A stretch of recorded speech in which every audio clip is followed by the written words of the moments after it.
please allow me to share a few reflections from my side as the chair of 3 of the Security Council subsidiary bodies, namely the Security Council Committee established pursuant to Resolution 1373 of 2001 concerning counter-terrorism, Security Council Committee established pursuant to Resolution 1970 of 2011 concerning Libya, and the Security Council Committee established pursuant to Resolution 1988 of 2011.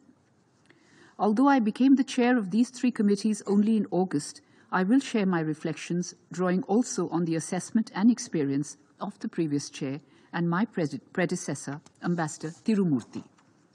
Let me start with the Counter-Terrorism Committee. We were chair of this important committee since January 2022. The committee draws its mandate from Resolution 1373 of 2001 and more than 20 subsequent counter-terrorism-related resolutions of the Council aimed at ensuring the implementation of these resolutions by Member States, facilitating technical assistance to the Member States, as well as organizing regional and thematic briefings on emergent counter-terrorism issues. The committee remained active throughout the year and has organized 28 meetings, comprising of open and closed briefings, plenary meetings, a special meeting, and a press conference. During the year, 10 assessment visits were conducted in Africa, the Americas, Central Asia, Europe, Middle East, the Pacific, and Southeast Asia, and the reports and visit presentations were made to the committee. The committee is also planning to organize an open briefing on 20th December and a plenary and a closed meeting on 21st December 2022. Besides, the chair of the committee participated in 9 meetings on behalf of the committee. A record 510 communications in the forms of internal notes and outgoing correspondences were issued during the year. The committee issued 154 NOPs for concept notes, background notes, draft agendas and invites, reports, country assessments, and stock-taking documents for the consideration of the committee and a subsequent adoption. The highlight of the CTC from our perspective was the special meeting of the committee in Mumbai and New Delhi on 28-29 October 2022. The committee paid homage to the victims of the 26/11 terror attacks in Mumbai at a solemn wreath-laying ceremony at the site of the attacks, and also adopted the Delhi Declaration on countering the use of new and emerging technologies for terrorist purposes following the special meeting. We've also worked out recommendations mentioned in the declarations and have circulated these for consideration of committee members. Throughout the year, we had tried to promote coherence between different UN agencies through a one UN approach, encouraging participation of civil society organizations, women, youth, and other private stakeholders in the CTC's counter-terrorism discourse. The Security Council Committee established pursuant to Resolution 1970 of 2011 concerning Libya was also equally hectic. A few facts related to its working shows how much work was transacted in the last 2 years. There were 7 meetings, 575 written notes, averaging more than 1 every single working day, 26 exemption requests which were dealt with, 70 mandated reports which were considered by the committee, and the chair briefed this council 7 times so far. I am slated to brief again one last time this coming Friday. The work transacted in the Libya Sanctions Committee shows, in part, a fervent desire among the members of the committee to ensure that the committee supports the overall political objective of securing peace and stability in Libya. The enormous number of documents and exemption requests processed during this time also reflects on the committee's determination to ensure that Libyan wealth remains in Libyan hands. The Sanctions Committee closely cooperated with the Libyan mission in New York. It also provided opportunities for the Libyan Investment Authority to present their point of view before the committee. In my assessment, this work would not have been possible without the excellent cooperation extended by all members of the committee, including those who served in the committee in 2021 with the chair.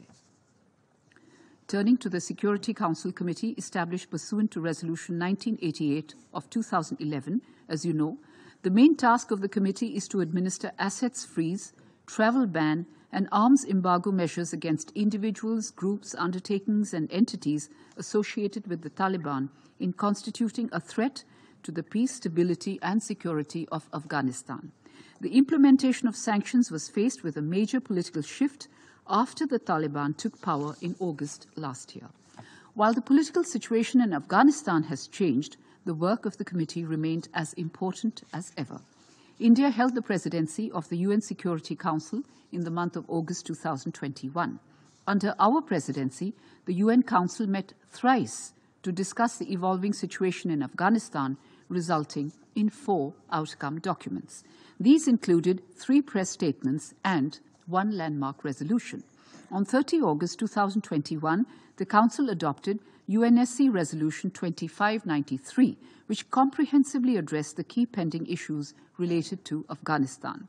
The resolution demands that the Afghan territory should not be used to threaten or attack any country or to shelter or train terrorists or to plan and finance terrorist acts pursuant to UNSCR 1267 of 1999. In November 2021, we organized a briefing by the OCHA to the committee members to discuss the issues related to delivery of humanitarian assistance to the people of Afghanistan and how to overcome those difficulties. Subsequently, the Security Council adopted Resolution 2615 of 2021, which clarified that provision of humanitarian assistance to Afghanistan does not constitute a violation of paragraph 1A of Resolution 2255 of 2015 and permitted the processing of payments of funds, other financial assets, economic resources, and provision of goods and services needed to support humanitarian aid delivery. We're happy to note that the humanitarian carve-out provided by this resolution is being utilized by the humanitarian service providers. Under our chair, we organized a subsequent briefing by the OCHA in April 2022 to enable the committee members to get an overview of the working of the resolution. On the other hand, a travel ban exemption granted in April 2019 to a group of listed Taliban with a view to enable them to engage in peace and stability discussions in a range of countries expired in August 2022. There were concerns expressed by committee members about the situation on the human rights in Afghanistan. Subsequently, the travel ban exemption was not extended, since the committee was unable to reach a consensus on the same. However, the committee did stand ready to grant exemptions on a case-by-case basis, and we, as the chair, sought to facilitate the same. In the final analysis, it is well known that as a contiguous neighbor and a friend of the people, Afghanistan is close to our hearts.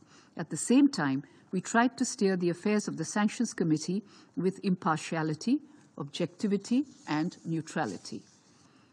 I would like to present the following broad takeaways from our time as chairs of these sanctions committees. 1.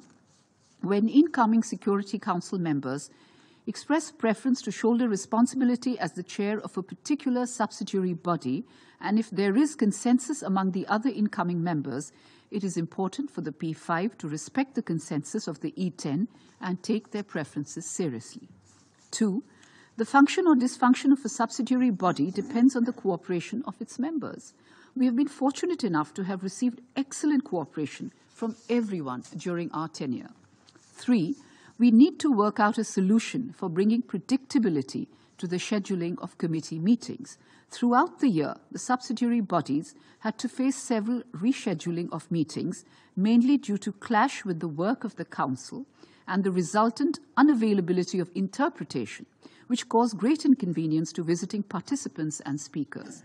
A more workable solution, such as confirmed availability of a second team once in a week on a given day, could be made a practice. 4. The functioning of the committee is still not transparent, and they are shrouded in mystery, especially to non-council members. It is important to enhance transparency of the functioning of the Council if its credibility is to be maintained. 5. The credibility of a committee also depends on how objective and fair its decisions are perceived to be. Any impression that decisions are being taken based on a political preference rather than objective, evidence-based reasoning will continue to damage the credibility of the committee. 6. And last, our work as the chair would not have been as smooth as it was if it was not for the assistance and cooperation provided by the Secretariat. I would therefore like to especially acknowledge the cooperation extended to us by the Secretariats of the Counter-Terrorism Committee, the 1970 Sanctions Committee on Libya, and the 1988 Sanctions Committee, as well as the Counter-Terrorism Executive Directorate. As well, my grateful thanks to the 1988 monitoring team and the Libya panel of experts. Thank you.